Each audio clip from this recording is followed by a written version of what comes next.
ഞാൻ തന്നെ വഴിയും സത്യവും ജീവനും ആകുന്നു എന്നരുളി ചെയ്ത യേശുക്രിസ്തുവിൻ്റെ നിസ്തുല്യ നാമത്തിൽ വന്ദനം. മറ്റൊരുത്തനിലും രക്ഷയില്ല. നാം രക്ഷിക്കപ്പെടുവാൻ ആകാശത്തിൻ്റെ കീഴിൽ മനുഷ്യരുടെ ഇടയിൽ നൽകപ്പെട്ട വേറെ ഒരു നാമവും ഇല്ല. ഈ ലോകത്തിൽ പാവങ്ങളെ മോചിപ്പാൻ അധികാരമുള്ള ഏകനാമം യേശുക്രിസ്തുവിൻ്റെ നാമം മാത്രമാണ്. മനുഷ്യപുത്രന് മാത്രമാണ് പാവങ്ങളെ മോചിപ്പാൻ ഈ ഭൂമിയിൽ അധികാരം ഉള്ളത്. ക്രൈസ്തവ വിശ്വാസത്തിൻ്റെ ഏറ്റവും അടിസ്ഥാനമായിട്ടുള്ള ഒരു സത്യം ഇത് മാത്രമാണ്. എന്നാൽ ഇന്ന് ക്രൈസ്തവ വിശ്വാസം സ്വീകരിക്കുന്ന ആളുകളിൽ കുറേ പേരെങ്കിലും താൽക്കാലികമായ നേട്ടങ്ങൾക്ക് വേണ്ടി, അതായത് ഈ ഭൂമിയിലെ ഭൗതികമായ കാര്യങ്ങൾക്ക് വേണ്ടിയാണ് ക്രിസ്തീയ വിശ്വാസം സ്വീകരിക്കുന്നത്. രോഗം വരുമ്പോൾ രോഗസൗഖ്യം, സാമ്പത്തികമായിട്ടുള്ള ഉയർച്ചകൾ, മക്കൾക്ക് നല്ല വിദ്യാഭ്യാസം കഴിഞ്ഞാൽ ഏറ്റവും നല്ല ജോലി, നല്ല ഭവനം, ഇങ്ങനെയുള്ള കുറേയേറെ ആവശ്യങ്ങൾ, അതെല്ലാം നിറവേറ്റുവാൻ മാത്രം ദൈവത്തെ വിളിക്കുന്ന ക്രൈസ്തവ വിശ്വാസം സ്വീകരിക്കുന്ന കുറേ പേരെങ്കിലും നമ്മുടെ സമൂഹത്തിൽ ഉണ്ട്. ദൈവം നമ്മുടെ ആവശ്യങ്ങളെല്ലാം നിറവേറ്റുവാൻ പ്രാപ്തനാണ് എന്നുള്ളത് നാം എപ്പോഴും ഓർത്തിരിക്കുകയും ദൈവത്തെ മഹത്വപ്പെടുത്തുകയും ചെയ്യേണ്ടതാണ്. അത്ഭുതകരമായ എത്രയോ രോഗസൗഖ്യങ്ങൾ നമ്മുടെ നടുവിൽ നടക്കുന്നു. എത്രയോ കടഭാരങ്ങളിൽ നിന്ന് കർത്താവ് വിടുവിച്ച ആളുകളുടെ സാക്ഷ്യം ബൈബിളിൽ മാത്രമല്ല നമുക്ക് ചുറ്റുമില്ലേ. നമ്മിൽ പലരും അത് അനുഭവിക്കുന്നുണ്ട് എന്നുള്ളതും നിഷേധിക്കുവാൻ പറ്റുന്ന ഒരു യാഥാർത്ഥ്യമല്ല. എന്നാൽ ഈ കാര്യങ്ങൾക്കൊന്നും വേണ്ടിയല്ല ഒരാൾ വ്യർത്ഥവും പിതൃപാരമ്പര്യവും ഒക്കെ വിട്ട് പാരമ്പര്യ വിശ്വാസങ്ങളെയും അതുവരെ ആചരിച്ചു കൊണ്ടിരുന്ന പ്രയോജനമില്ലാത്ത ആചാരങ്ങളെയും ഉപേക്ഷിച്ച് ക്രിസ്തു മാർഗത്തിലേക്ക് വരേണ്ടത്. ആത്മരക്ഷയ്ക്ക് വേണ്ടിയാണ് എന്ന് അർത്ഥം.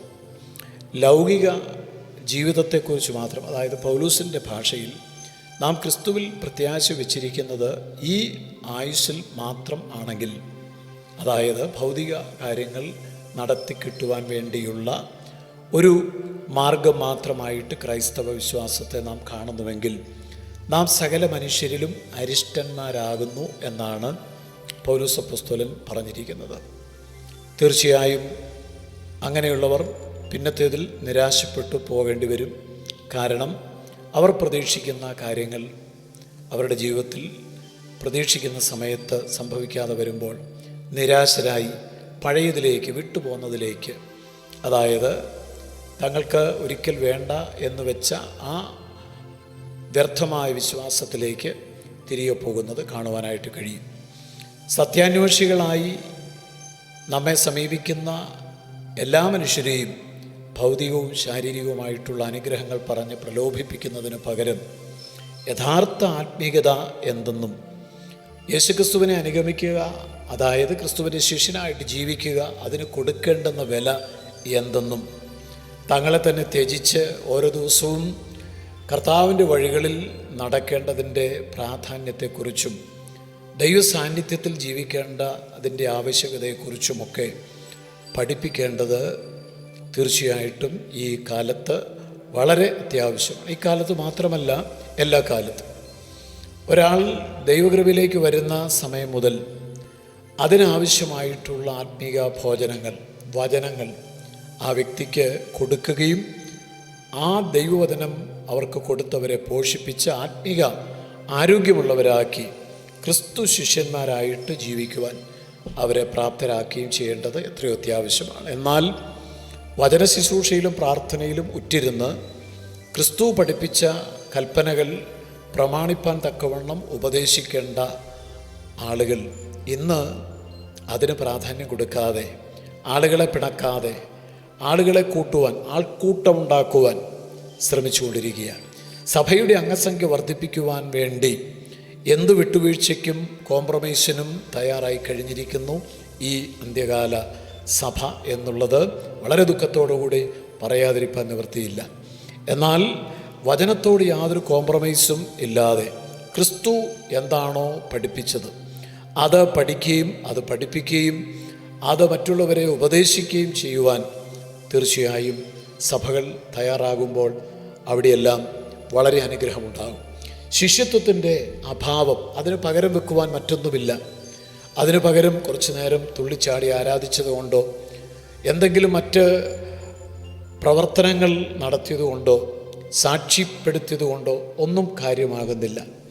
ഇതെല്ലാം ക്രിസ്തു ശിഷ്യത്വത്തിലേക്ക് നമ്മെ നടത്തുവാൻ പര്യാപ്തമായിരിക്കണം എന്നുള്ളത് നാം പ്രത്യേകം മനസ്സിലാക്കണം.